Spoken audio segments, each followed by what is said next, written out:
Hi, welcome to Oma's Kitchen. Oregano.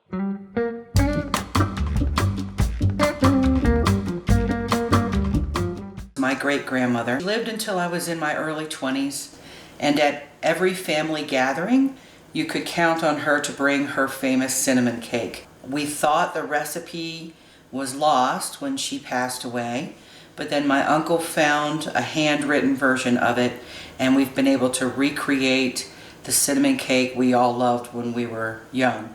So, let's make Mom Fink's cinnamon cake.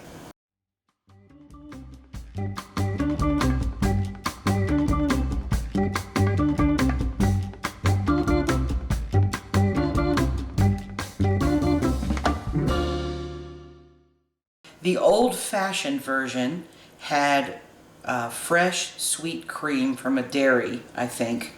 That was part of the cake recipe. Over the years, when people were getting less dairy deliveries, my great-grandmother and her sister changed it to include sweetened condensed milk and evaporated milk, and I'll show you how to do the mixture on those.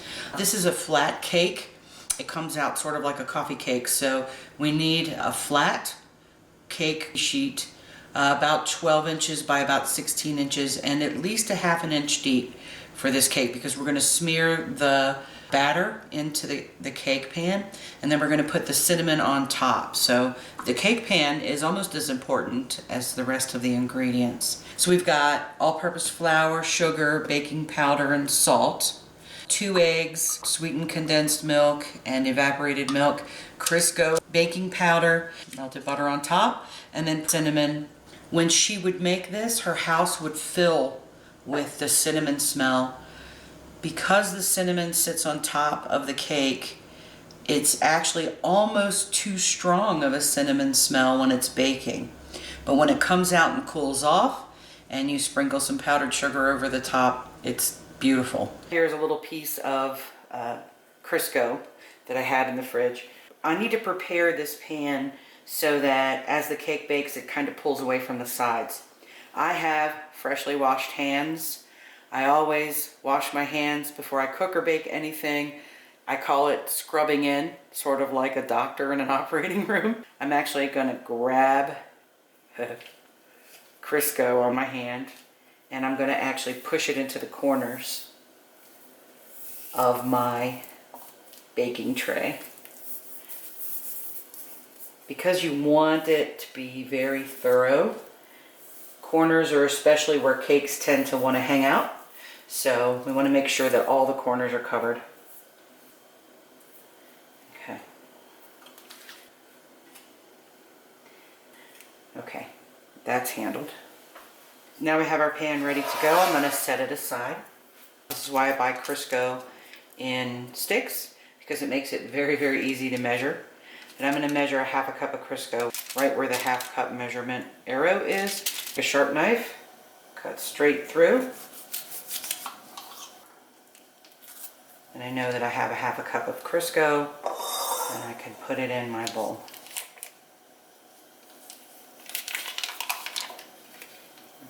And it is at room temperature. Crisco does not need to be refrigerated until it's been opened.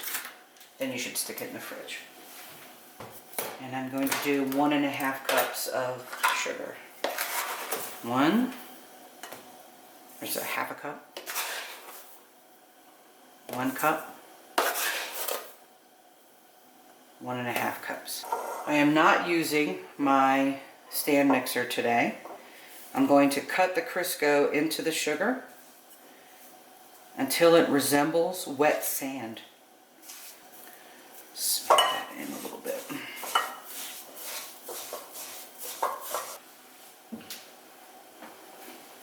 Okay, 1 egg. Put that one in.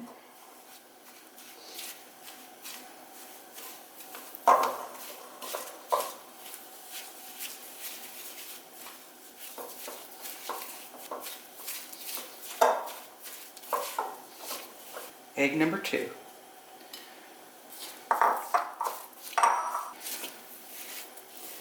I'm pushing with my spatula to kind of mix that in well. Now we're starting to get a little bit of a batter. We're just fluffing up the eggs a little bit. Here's my vanilla. If I can get it open. 2 teaspoons, and like I said, I'm always a little bit generous with the vanilla. So I'll make the first one overflowing a little bit. And then the second one.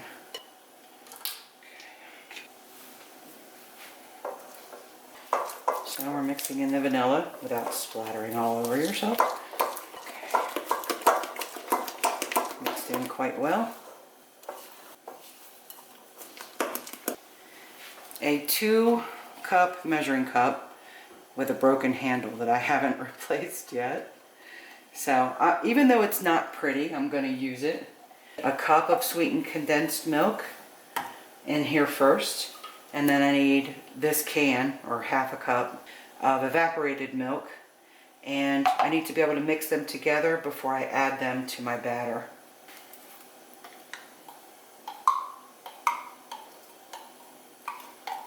Okay, a little bit more. Okay, that's about a cup. So I want the half a cup on top.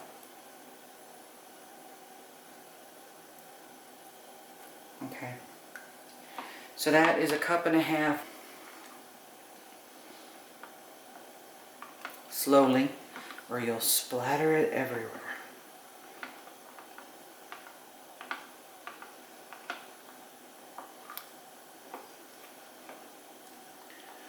They don't have to be perfectly mixed, but we want to loosen up the sweetened condensed milk a little bit before we add them.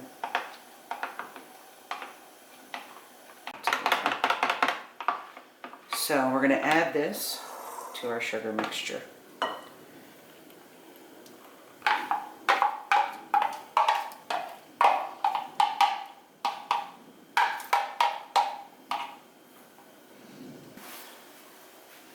Let's mix this in together.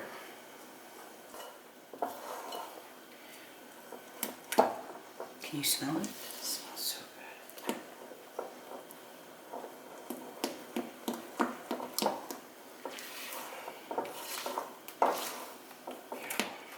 This is where she wrote, "Don't bruise the batter." So I won't overmix this. I will just let it there.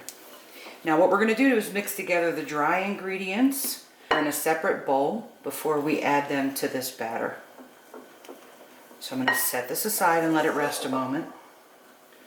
I'm going to bring in my smaller mixing bowl. All-purpose flour. I'm going to shake it up the way I always do before I use it. Add a little air in there. Okay. And we need 3 cups. So there's cup 1. Ooh. Cup 2, while I make a mess. Ooh. And 3. So that's 3 cups of flour. Close this up. Set it aside. 3 teaspoons of baking powder. And the way to measure baking powder is right on this edge. That's what this edge is for. You want a flat spoonful. That's a teaspoon of baking powder. So we want 1, 2,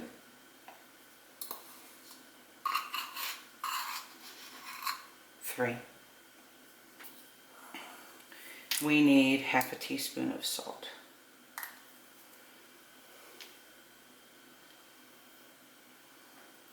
When you make it sort of flat, that's half a teaspoon. I'm going to use a whisk to mix these up. You don't have to have a whisk either. You can just use a spoon or a fork to mix these in together. Get it very well mixed. Okay. Before we put the 2 sides of our batter together, let's talk about the topping.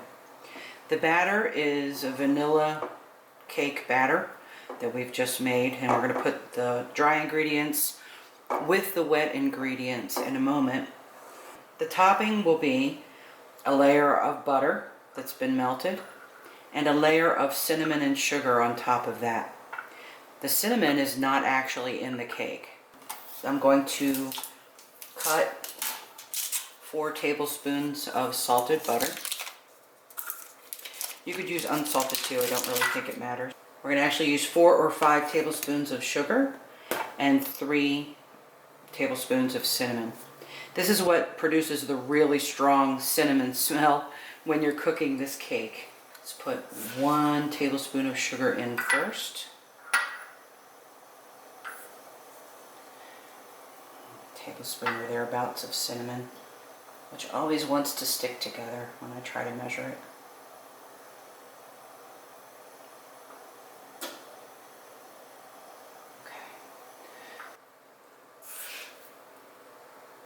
The rest of the sugar.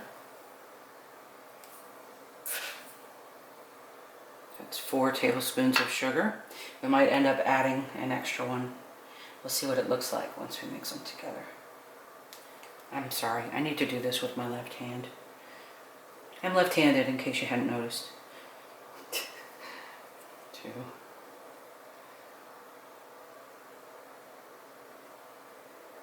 3. I think that's good on the cinnamon. Add 3 teaspoons is a tablespoon, by the way. There. Mix those together.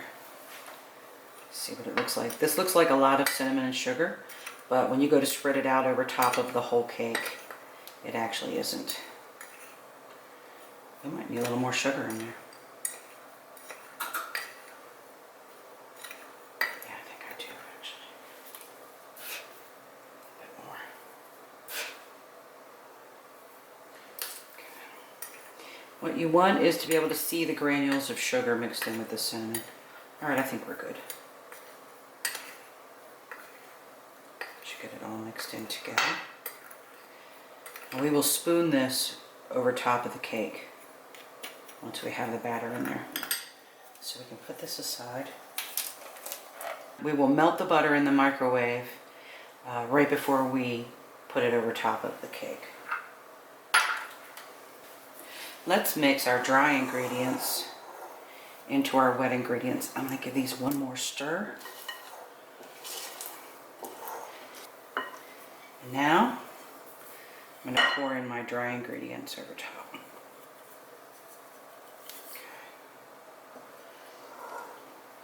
Like my great-grandmother said, don't bruise the batter. Mix it in together well, just until it's all well combined.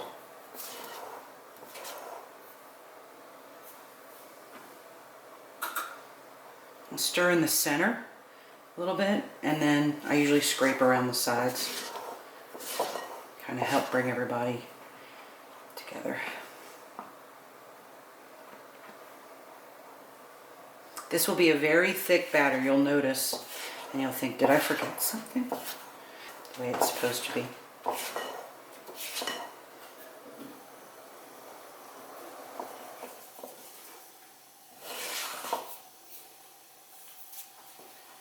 Put some elbow grease into it. Okay. See how thick it is? Okay. Beautiful. No big lumps of anything in there. Everything is mostly combined. When I can't see bits of flour anymore, that's when I know I'm done. I think we're done. Okay. Before we pour the batter into the tray, I want to go ahead and melt my butter in the microwave for about, I don't know, it depends on your microwave. You want it good and melted. So 10-15 seconds. I would do 10 seconds first and see if it's melted yet. Here we are. There's still a little clump in the center, but by the time I need it, there won't be. It's warm enough, it'll melt itself. And I have a brush that I'm going to use to help spread out the butter on top of my cake. You don't have to have a brush. You can sprinkle it on with a spoon and then just lightly smooth it out with a spoon. Works the same. It's very thick.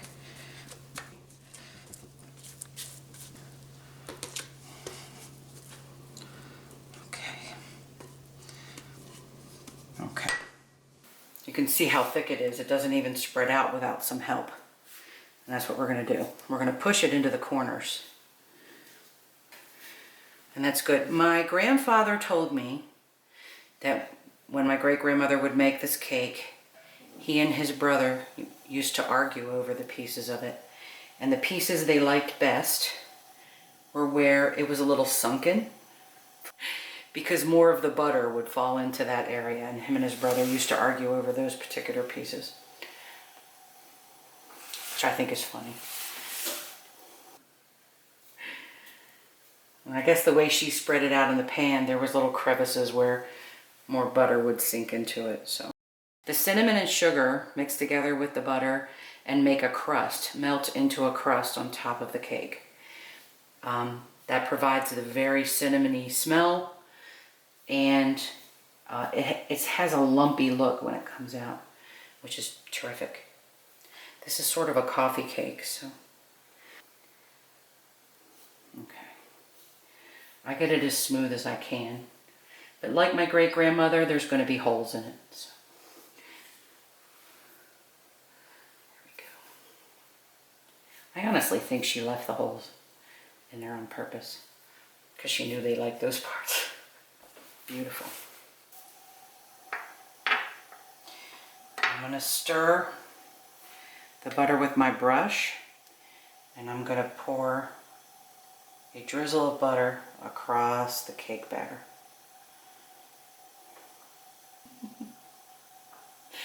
Butter. Who doesn't love butter? Okay. And gently use my brush to try to smear the butter out on top of the dough without moving the dough. This is where your thick batter, your thick batter comes in handy, because it doesn't move without pressure.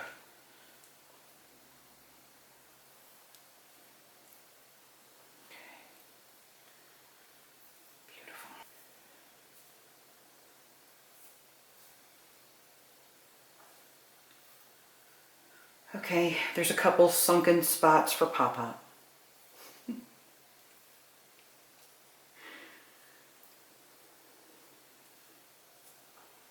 This was his mother, and this was her signature cake.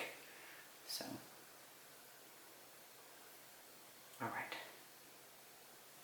Now we take our cinnamon and sugar mixture by the spoonful, and I like to hold the spoon so that I can tap it. Do you see what I'm doing there? Tapping it. And that lets me direct where I want it to fall on the cake. And you're going to pile up your cinnamon and sugar so that it soaks up some of the butter that you've just put on top of it.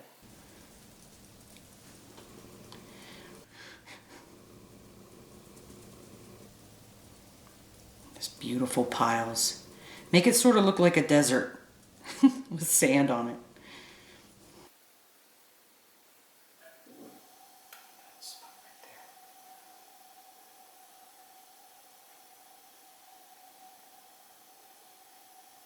All the way to the edge if you can. It's not always easy to get that.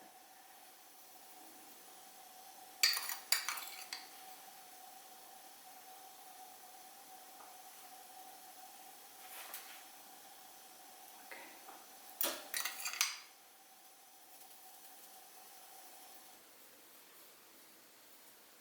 You can see the butter sort of soaking in. That's what the dark brown areas are, where it's melted in with the butter. That's where your crust is going to come from, is the butter mixing with the sugar in the oven. Okay, we're almost done here.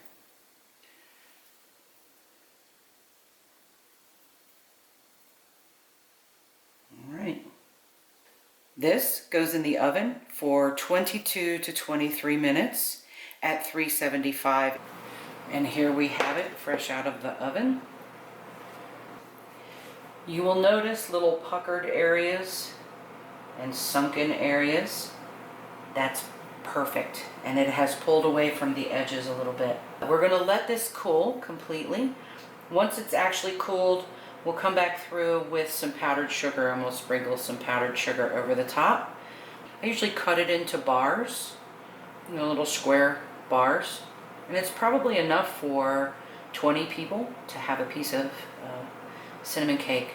So we'll come back and finish this shortly. Wait until you can actually touch the pan. It doesn't feel too warm. And a nice layer of powdered sugar on top of that. So I have just a little sieve here, but you could shake it right out of the container. It'll just turn out a little more clumpy.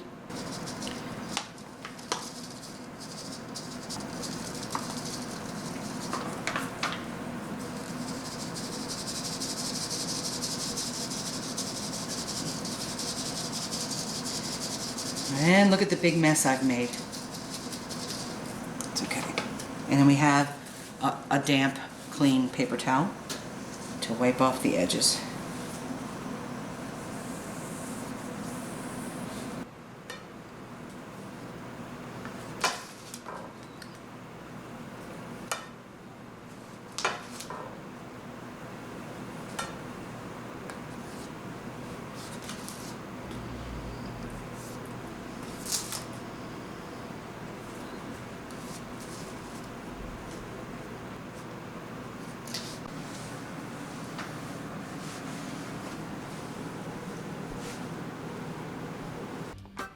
Thank you for joining me in Oma's Kitchen. If you enjoyed the video, please don't forget to like and subscribe. I'll upload more tasty videos soon, and a special shout out to Moon Pie and Lil Bit. Till next time.